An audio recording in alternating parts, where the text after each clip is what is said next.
ಒಂದು ಘಟನೆ ಆದದ್ರ ಬಗ್ಗೆ ನಾನು ನಿಮ್ಗೆ ಹೇಳಬೇಕು. ನನ್ನ ಸ್ನೇಹಿತ ಚೆನ್ನೈನಲ್ಲಿದ್ದ.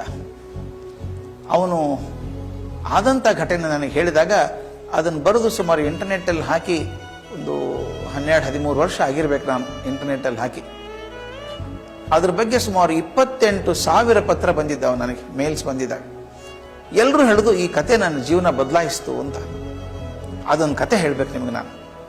ಇದಾದದ್ದು ಮದ್ರಾಸಲ್ಲಿ, ಅದಕ್ಕೆ ಚೆನ್ನೈ ಅಂತ ಕರೀತೇವೆ.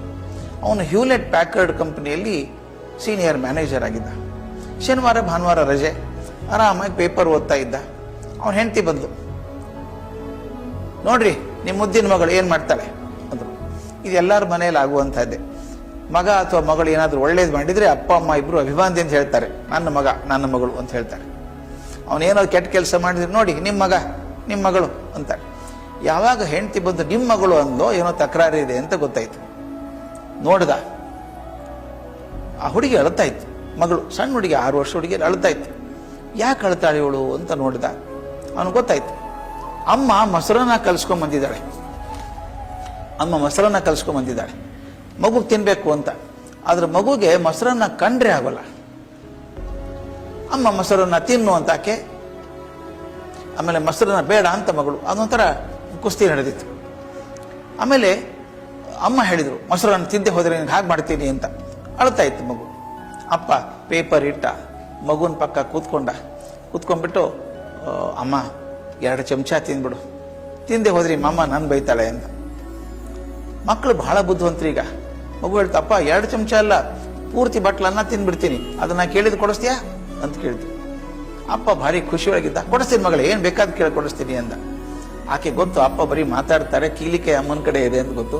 ಅಮ್ಮ ನೀನು ಪ್ರಾಮಿಸ್ ಮಾಡಬೇಕು, ಮೊದಲು ತಿನ್ನು ಆಮೇಲೆ ಕೊಡಿಸ್ತೀನಿ ಅಂತ ಅಮ್ಮ ಅಂದ್ರು. ಮಗು ಕಣ್ಣು ಒರೆಸ್ಕೊಂಡು ಇಡೀ ಬಟ್ಲನ್ನ ತಿಂತು. ಅಪ್ಪನಿಗೆ ಸಂಕಟ ಆಯ್ತು. ಆಕೆ ಗೊತ್ತು ಪಾಪ ಮಗುಗೆ ಇಷ್ಟ ಇಲ್ಲ, ಮೊಸರನ್ನ ಇಷ್ಟ ಇಲ್ಲ, ಅದಕ್ಕೆ ಏನೋ ಬೇಕಾಗಿದೆ, ಅದರ ಆಸೆಗೋಸ್ಕರ ಮಗು ತಿಂದಿದೆ ಅಂತ ಗೊತ್ತಾಯ್ತು. ಆತ ಹೋಗಿ ಸೋಫಾದ ಮೇಲೆ ಕೂತ್ಕೊಂಡ. ಮಗು ತಿಂದು ನೀರು ಕುಡಿದು ಕೈ ತೊಳ್ಕೊಂಡು ಬಂತು. ನಿಮ್ಮ ಕಣ್ಣು ಮುಂದೆ ಚಿತ್ರ ಬರ್ತದೆ. ಆ ಹುಡುಗಿ ಓಡಿ ಬಂದು ಅಪ್ಪನ ತೊಡೆ ಮೇಲೆ ಹಾರಿ ಕೂತ್ಕೊಂತು. ಏನಾದರೂ ಬೇಕಾದ ಮಕ್ಕಳು ಬಹಳ ಚೆನ್ನಾಗಿರ್ತಾರೆ. ತನ್ನ ಪುಟ್ಟ ಕೈಗಳನ್ನು ಅಪ್ಪನ ಕುತ್ತಿಗೆ ಸುತ್ತ ಹಾಕಿ, ಅಪ್ಪ ನಾ ಕೇಳಿದ್ ಕೊಡಿಸ್ತೀಯಾ ಅಂದ್ಲು. ಇದೇ ಝಲ್ ಅಂದ್ಬಿಡ್ತೀವಿ ಅವನಿಗೆ. ದೊಡ್ಡ ಕೇಳಿದ್ರೆ ಏನು ಮಾಡೋದು? ಅಮ್ಮ ನಿಮ್ಮಪ್ಪ ಶ್ರೀಮಂತ ಅಲ್ಲ, ಸಣ್ಣದೇನಾದರೂ ಕೇಳು ಕೊಡಿಸ್ಬಿಡ್ತೀನಿ ಅಂದ. ಅಪ್ಪ ಇದು ಬಹಳ ಸಣ್ಣದಿದೆ, ಕಾಸ್ಟ್ಲಿ ಇಲ್ಲ ಅಂದ್ರು. ಹಂಗಾರೆ ಕೇಳು ಮಗಳೇ ಅಂದ. ಆ ಹುಡುಗಿ ಸ್ವಲ್ಪ ತುಂಬ ಎಚ್ಚರ ಆಯಿತು, ಎಲ್ಲರೂ ಸ್ವಲ್ಪ ನನ್ನೇ ನೋಡ್ತಾ ಇದ್ದಾರೆ ಅಂತ. ಅಮ್ಮ, ಅಪ್ಪ, ಅಜ್ಜಿ 3 ಜನ ಇದ್ರು. ಏನು ಕೇಳ್ತಾಳೆ ಇವಳು ಅಂತ ಹಿಂಗೆ ನೋಡ್ತಾ ಇದ್ರು. ಆ ಹುಡುಗಿ ಹೇಳಿದ್ದು, ಅಪ್ಪ ನಾಳೆ ಭಾನುವಾರ ಅಲ್ವಾ? ಹೌದಮ್ಮ ನಾಳೆ ಭಾನುವಾರ, ಕೇಳು ಚಿಂತೆ ಮಾಡಬೇಡ. ಆಗ ಹುಡುಗಿ ಹೇಳ್ತದೆ, ಅಪ್ಪ ನಾಳೆ ನನ್ನ ಸಲೂನಿಗೆ ಕರ್ಕೊಂಡು ಹೋಗಿ ನನ್ನ ತಲೆ ಬೋಳಿಸ್ಕೊಂಬ. ಅಮ್ಮ ಅಜ್ಜಿ ನೆಲ ಬಿಟ್ಟು 3 ಅಡಿ ಮೇಲೆ ಹಾರಿದ್ರು. ಛೇ ಹುಡುಗಿ ತಲೆ ಬೋಳಿಸ್ಕೊಳ್ಳೋದಂದ್ರೆ ಏನು ಅಸಹ್ಯ, ಹೆಚ್ಚೆಚ್ಚು ಆಗಲ್ಲ ಅಂದ್ರು. ಅಪ್ಪ ಕೇಳಿದೆ, ಯಾಕೆ ತಲೆ ಬೋಳಿಸ್ಕೊತೀಯ ನೀನು ಅಂದ. ನನಗೆ ಗೊತ್ತಿಲ್ಲ, ನಾನು ಬೇಕು ತಲೆ ಬೋಳಿಸ್ಕೊತೀನಿ. ಅಪ್ಪ ಅಂದ, ಚೆನ್ನಾಗಿ ಕಾಣಿಸಲ್ಲ ಮಗು, ಗುಂಡು ಮುಖ, ದೊಡ್ಡ ಕಣ್ಣು, ಉದ್ದು ಕೂದಲು ಚಂದ ಅಲ್ವಾ, ಹುಡುಗಿ ತಲೆ ಬೋಳಿಸ್ಕೊಂಡ್ರೆ ಚೆನ್ನಾಗಿರುತ್ತ ಅಂತ. ಇರುತ್ತೋ ಇಲ್ಲೋ ಗೊತ್ತಿಲ್ಲ, ನಾನು ಬೋಳಿಸ್ಕೋಬೇಕು. ಅಪ್ಪ ಆಗಲ್ಲ ಅಂದ. ಅಳೋಕ್ ಶುರು ಮಾಡ್ತು ಹುಡುಗಿ. ಹತ್ಕೊಂಡು ಹೇಳಿದ್ವಿ, ಅಪ್ಪ ನನಗೆ ಹೇಳಿದ್ದೆ, ನೀನು ಹೋದ್ವಾರ ಕತೆ ಹೇಳಿದ್ದಿ, ಹರಿಶ್ಚಂದ್ರನ ಕತೆ ಹೇಳಿದ್ದಿ. ಏನು ಹೇಳಿದಿ? ಒಂದ್ಸಲ ಮಾತು ಕೊಟ್ಟರೆ ಹಾಗೆ ನಡ್ಕೋಬೇಕು ಅಂತ ಹೇಳಿಲ್ವಾ? ಈಗ ನೀ ಮಾತು ಕೊಟ್ಟಿದ್ದೆ ಕೊಡಿಸ್ತೀನಿ ಅಂತ, ಮತ್ತು ನಾ ಕೇಳಿದ್ದು ಕಾಸ್ಟ್ಲಿ ಇಲ್ಲ, ಇದು ಬೆಲೆ ಇಲ್ಲ, ಅದಕ್ಕೆ ಮಾಡಿಸ್ಬೋದಲ್ಲ. ಅಪ್ಪ ಅಪೋಸಿಷನ್ ಪಾರ್ಟಿ ನೋಡ್ದ, ಹೆಂಡತಿ ಅತ್ತೆ. ಕೊನೆಗೆ ಆಯ್ತಪ್ಪ ನಾಳೆ ಮಾಡ್ತೀನಿ ಅಂತ. ಮನೇಲಿ ಜಗಳ ಆಗಿರ್ಬೇಕು. ಮರುದಿವಸ ಬೆಳಗ್ಗೆ ಆ ಮಗುವನ್ನು ಕರ್ಕೊಂಡು ಹೋಗಿ ತಲೆ ಬೋಳಿಸ್ಕೊಂಡು ಬಂದರು. ಚಿತ್ರ ಕಾಣ್ತಾ ಇತ್ತು ಮಗು. ಮುಂದಿನ ಮರುದಿನ ಸೋಮವಾರ ಮಗು ಶಾಲೆಗೆ ಹೋಗಿ ರೆಡಿ ಆಯಿತು. ಒಳ್ಳೆ ಯೂನಿಫಾರ್ಮು, ಹೆಗಲಿಗೆ ಒಂದು ಚೀಲ, ಪುಸ್ತಕದ ಚೀಲ, ವಾಟರ್ ಬಾಟಲು, ಟಿಫಿನ್ ಕ್ಯಾರಿಯರು, ಬೋಳ್ತಲೆ. ಅಪ್ಪ ಕಾರಲ್ಲಿ ಕರ್ಕೊಂಡು ಹೋಗಿ ಮಗುನ ಶಾಲೆ ಹತ್ರ ಬಿಟ್ಟ. ಆಕೆ ನಡ್ಕೊಂಡೋಗಿ ಗೇಟ್ ಹತ್ರ ನಿಂತ್ಕೊಂತು. ಒಳಗೆ ಹೋಗು ಆಕೆ ನೋಡೋಕ್ಕಾಗ್ತಾ ಇಲ್ಲ ಅವನಿಗೆ. ಒಳಗೆ ಹೋಗು ಅಂದ. ಇಲ್ಲಪ್ಪ ನನ್ನ ಫ್ರೆಂಡ್ ಬರ್ತಾನೆ, ಕಾಯ್ತೀನಿ ಅಂದು. ಅದು ಯಾವ ಫ್ರೆಂಡಪ್ಪ ಅವನು, ನೋಡೇ ಬಿಡ್ತೀನಿ. ತಾನೂ ಕೂತ್ಕೊಂಡ ಕಾರಲ್ಲಿ. 1 ನಿಮಿಷಕ್ಕೆ ಇನ್ನೊಂದು ಕಾರ್ ಬಂತು ಇದ್ರ ಹಿಂದೆ. ಅದರಿಂದ ಹುಡುಗ ಹೇಳಿದ, ಪುಟ್ಟ ಹುಡುಗ, ಇದೇ ವಯಸ್ಸಿನ ಹುಡುಗ, ಅದೇ ಥರದ ಯೂನಿಫಾರ್ಮು, ಅದೇ ಥರದ ಚೀಲ, ಅದೇ ಥರದ ವಾಟರ್ ಬಾಟಲು, ಟಿಫಿನ್ ಕ್ಯಾರಿಯರು, ಅವನದು ಬೋಳ್ತಲೆ. ಆ ಹುಡುಗ ನಡ್ಕೊಂಡು ಹೋಗಿ ಹುಡುಗಿ ಹತ್ರ ಮಾತಾಡ್ತಾ ಇದ್ದ. ಇವನಂದ, ಶಾಲೆ ಯೂನಿಫಾರ್ಮ ಚೇಂಜ್ ಆಯಿತೋ ಏನೋ, ಯಾಕೆ ಇದು ಇಬ್ಬರು ತಲೆ ಬೋಳಿಸ್ಕೊಂಡಿದ್ದಾರೆ ಇವರು ನೋಡ್ತಾ ಇದ್ದ. ಆಗ ಹಿಂದಿನ ಕಾರಲ್ಲಿ ಒಬ್ಬರು ಮಹಿಳೆ ಕಾರ್ ಓಡಿಸ್ಕೊಂಡ್ ಬಂದ್ರಲ್ಲ, ಆಕೆ ಹೊರಗೆ ಬಂದರು. ಆಕೆ ಕಣ್ಣಲ್ಲಿ ನೀರಿತ್ತು. ಆಕೆ ನಿಧಾನಕ್ಕೆ ಇವನ ಕಡೆ ಬಂದರು, ಹುಡುಗಿ ಅಪ್ಪನ ಕಡೆ ಕೈ ಮುಗಿದು, ಸರ್ ಆ ಹುಡುಗಿ ನಿಮ್ಮ ಮಗಳ ಅಂತ ಕೇಳಿದ್ರು. ಹೌದು, ನನ್ನ ಮಗಳಕ್ಕೆ ಅಂತ. ತಕ್ಷಣ ಆಕೆ ಹೆಣ್ಮಗಳು ಹೇಳಿದರು, ಸರ್ ಮಗಳಲ್ಲ ಸರ್, ಅದು ಎಷ್ಟು ಜನ್ಮ ನೀವು ದೇವರನ್ನು ಪ್ರಾರ್ಥನೆ ಮಾಡಿದ್ರೋ ಗೊತ್ತಿಲ್ಲ, ಭಗವಂತ ನಿಮಗೊಬ್ಬ ದೇವತೆಯನ್ನು ಕರುಣಿಸಿದ್ದಾನೆ, ಆ ಮಗು ಅಲ್ಲ ಸರ್, ದೇವತೆ ಯಾಕೆ ಅಂತ. ಇವನು ಆಕೆನ ಮಾತೆ ಕೇಳಿಸ್ಕೊತಾ ಇಲ್ಲ. ಅಲ್ಲ ರೀ, ಆ ಹುಡುಗ ನಿಮ್ಮ ಮಗನ ಅಂತ ಕೇಳ್ದ. ಹೌದು ಅಂದ್ಲು. ಏನು ವಿಚಿತ್ರ ನೋಡ್ರಿ ಅಂದವನು. ಶನಿವಾರ ದಿವಸ ನನ್ನ ಮಗಳು ಹಠ ಹಿಡಿದ್ಲು ಅಂತ ಹೇಳಿ ನಿನ್ನೆ ಭಾನುವಾರ ಹೋಗಿ ಆಕೆ ತಲೆ ಬೋಳಿಸ್ಕೊಂಡ್ ಬಂದೆ, ಈಗ ನೋಡಿದ್ರೆ ನಿಮ್ಮ ಹುಡುಗನು ಹಾಗೆ ಮಾಡಿದ್ದಾನೆ, ಏನು ವಿಶೇಷ ಅಂತ ಕೇಳಿದ. ಮೊದಲೇ ಆ ತಾಯಿ ಅಳ್ತಾ ಇದ್ರಲ್ಲ, ಈತ ಹಿಂಗೆ ಕೇಳಿದ ತಕ್ಷಣ ನೆಲದ ಮೇಲೆ ಕೂಸಿದು ಕುಳಿತು ಬಿಕ್ಕಿ ಬಿಕ್ಕಿ ಅಳೋಕ್ ಶುರು ಮಾಡಿದ್ರು. ಇವನಿಗೆ ಗಾಬರಿ ಆಯ್ತು. ಸಾರಿ, ನಾನೇ ತಪ್ಪು ಹೇಳಿದ್ದೆ, ಏನಾದರೂ ಮನಸ್ಸಿಗೆ ನೋವಾಯ್ತಾ ಅಂತ. ಏನಿಲ್ಲ ಸರ್, ನನಗೆ ತಡ್ಕೊಳ್ಳೋಕ್ಕಾಗಲಿಲ್ಲ ಭಾವನೆಗಳನ್ನ, ಕ್ಷಮಿಸ್ಬೇಕು ಅಂತ ಕಣ್ಣು ಒರೆಸ್ಕೊಂಡು ಹೇಳಿದ್ರಾಕೆ. ಆತ ನನ್ನ ಒಬ್ಬನೇ ಮಗ ಸರ್, ಹುಟ್ಟಿದ್ದು ಒಂದೇ ಅದು. 3 ವರ್ಷಗಳಿಗೆ ಜ್ವರ ಬರ್ತಾ ಇತ್ತು ಅವನಿಗೆ, ಔಷಧಿ ಕೊಡಿಸಿದ್ವಿ, ಕಮ್ಮಿ ಆಗ್ತಾ ಇತ್ತು. ಈಗ 1 ವರ್ಷದಿಂದ ತುಂಬ ಜಾಸ್ತಿ ಆದಾಗ ಡಾಕ್ಟರ್ ಕಡೆ ಪರೀಕ್ಷೆ ಮಾಡಿದಾಗ ಹೇಳ್ತಾರೆ, ನಿಮ್ಮ ಮಗನಿಗೆ ರಕ್ತದ ಕ್ಯಾನ್ಸರ್ ಇದೆ, ಇನ್ನು ಬದುಕೋದು ಜಾಸ್ತಿ ಇಲ್ಲ, ಅವನು ಬಹಳ ಹೆಚ್ಚು ಅಂದರೆ ಇನ್ನೊಂದು 2 ತಿಂಗಳು 3 ತಿಂಗಳು ಬದುಕ್ತಾನೆ, ಅವನಿಗೆ ಕೆಮೊಥೆರಪಿ ಟ್ರೀಟ್ಮೆಂಟ್ ಶುರು ಮಾಡಬೇಕು ಅಂತ ಹೇಳಿದ್ದಾರೆ.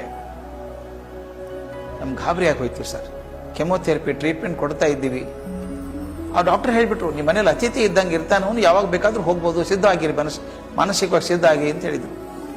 ಕೆಮೊಥೆರಪಿ ಮುಗಿಸ್ಕೊಂಡ್ ಬಂದಾಗ ತುಂಬ ಕಷ್ಟಪಡ್ತಾನೆ ಹುಡುಗ. ನಿಮ್ಮ ಮಗಳಿದ್ದಾಳಲ್ಲ ದೇವತೆ ಅಂತ ಹೇಳಿದೆ, ಆಕೆ ನಮ್ಮ ಮನೆಗೆ ಬರ್ತಾಳೆ, ಹುಡುಗನ ಜೊತೆ ಕೂತ್ಕೋತಾಳೆ, ಶಾಲೆಗೆ ಬಾರೋ, ಮನಸ್ಸಿಗೆ ಸಮಾಧಾನ ಆಗುತ್ತೆ ಅಂತಾಳೆ. ಅವನು ಬರ್ಕೊಳಕ್ಕಾಗಲ್ಲ ನನಗೆ ಅಂತ, ನಾ ಬರ್ಕೋತೀನಿ ಬಾರೋ ಅಂತಾಳೆ. ಮೊನ್ನೆ ಶುಕ್ರವಾರ ದಿವಸ ಅಂತಾನು ಡಾಕ್ಟರ್ ಕೂಡ ಆಸೆ ಬಿಟ್ಟಿದ್ರು. ಈ ಹುಡುಗಿ 1 ತಾಸು ನನ್ನ ಮಗನ ಹತ್ರ ಕೂತ್ಕೊಂಡು, ನೀ ಶಾಲೆಗೆ ಬಾರೋ ಸೋಮವಾರ, ಆರಾಮ್ ಅನ್ಸುತ್ತೆ ಅಂತ. ನನ್ನ ಮಗ ಹತ್ಕೊಂಡು ಹೇಳಿದ, ಇಲ್ಲ ನಾನು ಬರೋಲ್ಲ, ನಗುತ್ತಾರೆ ನಾನು ನೋಡಿ ಅಂತ. ನಿಮ್ಮ ಮಗಳು ಏನು ಮಾಡಿದ್ಲಿ ಗೊತ್ತಾ, ತನ್ನ ಪುಟ್ಟ ಕೈಯನ್ನು ನನ್ನ ಮಗನ ಕೈ ಮೇಲೆ ಹಾಕಿ, ನಾ ಪ್ರಮಾಣ ಮಾಡಿ ಹೇಳ್ತೀನಿ ಬಾರೋ, ನೀನು ನೋಡಿ ಯಾರೂ ನಗಲ್ಲ, ನನ್ನ ನೋಡಿ ನಕ್ಕರು ಅಡ್ಡಿ ಇಲ್ಲ, ನೀನು ನೋಡಿ ನಗಲಾದಂಗೆ ಮಾಡ್ತೀನಿ ಬಾ ಅಂದ. ಆಕೆ ಮಾತು ನಂಬಿಕೊಂಡು ನನ್ನ ಮಗ ಮೊದಲ ಬಾರಿಗೆ ಶಾಲೆಗೆ ಬಂದಿದ್ದಾನೆ. ನನ್ನ ಕಾರಲ್ಲಿ ಬರಬೇಕಾದ್ರೆ ಗೇಟ್ ಹತ್ರ ನಿಮ್ಮ ಮಗಳನ್ನು ನೋಡಿದೆ. ಆಕೆ ಬೋಳ ತಲೆ ನೋಡಿದ ತಕ್ಷಣ ನನಗೆ ಅರ್ಥ ಆಯಿತು, ಇದು ನನ್ನ ಮಗನಿಗೋಸ್ಕರ ನಿಮ್ಮ ಮಗಳು ಮಾಡಿದಂಥ ತ್ಯಾಗ ಅಂತ ಗೊತ್ತಾಯಿತು. ಅಮ್ಮನಿಗೆ ಗಾಬರಿ ಆಗೋಯ್ತು. ಮುಖವನ್ನು ಕೈಯಲ್ಲಿ ಹಿಡಿದು ಬಿಕ್ಕಿ ಬಿಕ್ಕಿ, ಅತ್ತ ಅಮ್ಮ, ಈ ಜನ್ಮದಲ್ಲೇನೋ ನನ್ನ ಮಗಳಾಗಿ ಹುಟ್ಟುಬಿಟ್ಟಿದ್ಯಮ್ಮ, ನೀನು ಮುಂದಿನ ಜನ್ಮದಲ್ಲಿ ಮಗಳಾಗಿ ಹುಟ್ಟಬೇಡ, ತಾಯಿಯಾಗಿ ಹುಟ್ಟಿ ಮತ್ತೊಬ್ಬರನ್ನ ಅಕಾರಣವಾಗಿ ಪ್ರೀತಿ ಮಾಡೋದು ಹೇಗೆ ಅಂತ ಕಲಿಸ್ಕೊಡು ಅಂತ ಕೇಳಿದ್ದಂತೆ. ನಾವೆಲ್ಲರೂ ಹಾಗೆ ಇದ್ವಿ ಸ್ವಾಮಿ, ಸಣ್ಣವರಿದ್ದಾಗ ಎಲ್ಲ ಹಂಚ್ಕೊಂಡು ಬದುಕ್ತಾ ಇದ್ವಿ. ಒಂದು ದಿವಸ ಅಮ್ಮ ಹೇಳಿದ್ರು, ನಿನ್ನ ಡಬ್ಬದಲ್ಲಿ ಸ್ವೀಟ್ ಹಾಕಿದ್ದು ಎಲ್ಲರೂ ಕೊಟ್ಟು ಬರಬೇಡ, ಬೇರೆ ಕೂತಿಂದ ಬಾ, ಬೇರೆ ಕೂತಿಂದ ಬಂದೆ. ನಿನ್ನ ಪುಸ್ತಕ ಅವನಿಗೆ ಕೊಡಬೇಡ, ಅವನಿಗೂ ಅಷ್ಟೇ ಮಾರ್ಕ್ಸ್ ಬರುತ್ತೆ.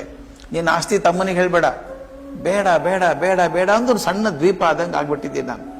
ಎಲ್ಲಿವರೆಗೂ ನಾನು ಒಬ್ಬನೇ ಆಗ್ತೀನೋ ಯಶಸ್ಸು ನನಗೆ ಕನಸಾಗ್ಬಿಡುತ್ತದೆ. ಎಲ್ಲಿ ಹಂಚಿಕೊಂಡು ಬದುಕ್ತೇನೆ ಆಗುತ್ತೆ. ಅಂದ್ರೆ ಎಲ್ಲರೂ ಸನ್ಯಾಸಿಗಳಾಗಬೇಕು ಅಂತ ನಾನು ಹೇಳ್ತಾ ಇಲ್ಲ, ಚೆನ್ನಾಗಿ ಬದುಕಿ ಪ್ರಾಮಾಣಿಕವಾಗಿ ಗಳಿಸಿ. ಆದರೆ ಪಕ್ಕದಲ್ಲೇ ಕುಳಿತಂಥವರ ಕಣ್ಣಲ್ಲಿ ಒಂದು ಹನಿ ನೀರು ಬಂದಾಗ ವಸ್ತ್ರ ತೆಗೆದು ಒರೆಸುವಷ್ಟಾದರೂ ಮನುಷ್ಯತ್ವ ಬರದೇ ಹೋದರೆ ನನ್ನ ಜೀವನಕ್ಕೆ ಯಾವ ಅರ್ಥನೂ ಇಲ್ಲ. ಅದಕ್ಕೆ ಸಾಕ್ರೆಟಿಸ್ ಬಹಳ ಚಂದ ಹೇಳ್ತಾನೆ, ಯಶಸ್ಸಿನ ಜೀವನ ಯಾವುದು ಅನ್ನೋದು ಕಡೆ ಮಾತು ಹೇಳ್ತಾನೋ. ಯಾವುದು ಅಂದರೆ, ನೀವು ಸತ್ತಾಗ ಎಷ್ಟು ಜನ ಅಳುತ್ತಾರೋ ಅದ್ರ ಮೇಲೆ ನಿಮ್ದು ಯಶಸ್ಸು ಗೊತ್ತಾಗ್ತದೆ ಅಂತ. ನೀವು ಸತ್ತಾಗ ಎಷ್ಟು ಜನ ಬಂದು ಅಳುತ್ತಾರೋ ಅದ್ರ ಮೇಲೆ ನಿಮ್ಮ ಯಶಸ್ಸು ಗೊತ್ತಾಗ್ತದೆ ಅಂತ. ಹೋದ್ ನಾವು ಒಳ್ಳೇದಾಯ್ತು ಬಿಡು ಅಂದರೆ ಅದು ಅಸಫಲ ಜೀವನ. ಆದರೆ ಇರಬೇಕಾಗಿತ್ತು 4 ವರ್ಷ ಅವನು ಒಳ್ಳೆ ಮನುಷ್ಯ ಅಂತ ಜನ ಅನ್ನೋದಾದರೆ ಅದು ಯಶಸ್ಸಿನ ಜೀವನ. ಸೊ ಯಶಸ್ಸು ಅನ್ನೋದು ನನ್ನ ಪರಿಶ್ರಮದಿಂದ, ನನ್ನ ಜೀವನೋತ್ಸಾಹದಿಂದ, ನನ್ನ ಸಾಮಾಜಿಕ ಕಳಕಳಿಯಿಂದ ಬರಬೇಕಾದದ್ದು. ಇವತ್ತು ಯಾರ್ಯಾರು ದೊಡ್ಡವರು ಅಂತ ನಾನು ಗಮನಿಸ್ತೀನೋ ಅವರಲ್ಲಿ 3 ಕೂಡ ಆ ಮುಪ್ಪುರಿಗೊಂಡು ಕೂಡಿದ್ದರಿಂದ ಅವರ ಯಶಸ್ವಿ ಜೀವನ ಆಯಿತು.